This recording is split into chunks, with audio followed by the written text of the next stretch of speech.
David, I know I mentioned to you a number of times during the offseason, my thought on Florida football was that it was one of the biggest wild cards in the nation for me. And you just mentioned another one for me was LSU during the season, where I thought, okay, because of the talent on the roster and because of what we've seen before out of these programs and these coaching staffs and this particular head coach, sure, they could bust out and be back to where we expect those programs to be, or they could fall back and be an ugly kind of 7-5, 6-6 kind of season. Florida's jumped back and forth so many times with me, where I was projecting an 8-4 team. Then, of course, they played the couple cupcakes out of the gate. They show us a lot against Alabama and got a lot of people thinking, oh, Georgia, Florida might be a really good game. And now they've faltered here. Do Florida fans look at this situation with trying to catch up with Georgia? Now, Georgia, for the past 4 to 5 years, since Kirby Smart's second season, has been near the elite of college football. We've seen that in isolated spots under Mark Richt, but Florida's the one with the national championships. You don't have to be that old, as long as you're in your 20s, you remember Florida winning national championships. Georgia, none. 1980, we've got 3 with Florida in the last 25 to 30 years. Okay. Does this dynamic bother Florida fans that we're supposed to be there? They've been generally where we've been over the course of, most of our fan base's lifetime. And we've been contending and winning national championships. When are we going to get back there?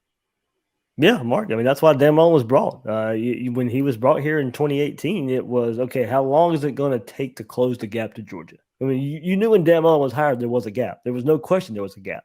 All right, so when Dan Mullen, who coaches Mississippi State, he coaches them up. They're very competitive in the SEC West. All he needs is more talent. I mean, pretty much that's what the summary was, right? All he needs was more talent. Well, he had some Jim McElwain leftover talent that he won 10 games with, 11 games with, and finally won the SEC East with in his third year. So he's got his players now, his recruited players, his quarterback that he signed in 2018. This is his fourth season. This is his team in his image.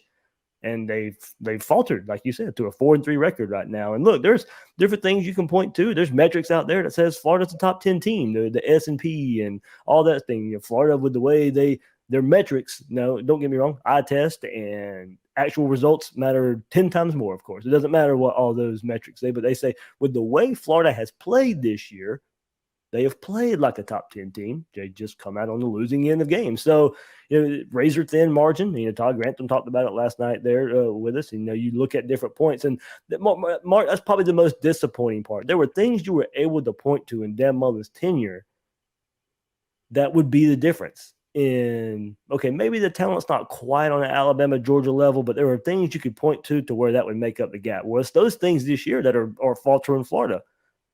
Does Florida recruit as well as Alabama and Georgia? No. So the other aspects have to be up there. The game management, the clock management, personnel decisions, how you act in the fourth quarter in close game situations to come out on top. Florida's not getting those small things done. The lack of attention to detail, special teams, turnovers. The things you've always been able to count on under Dan Mullen. Yeah, we knew there was a talent gap. We knew they were replacing a whole bunch of NFL talent from last year, but that's not the reason Florida's 4-3 right now. It's one of the reasons, and a lot of people thought that would be the top reason, but it's probably 5th or 6th down on the list compared to all the other aspects that I sit here and just listed that you thought you'd be able to count on to close that gap versus Georgia, and you're not getting that from Dan Mullen and his team in his fourth year.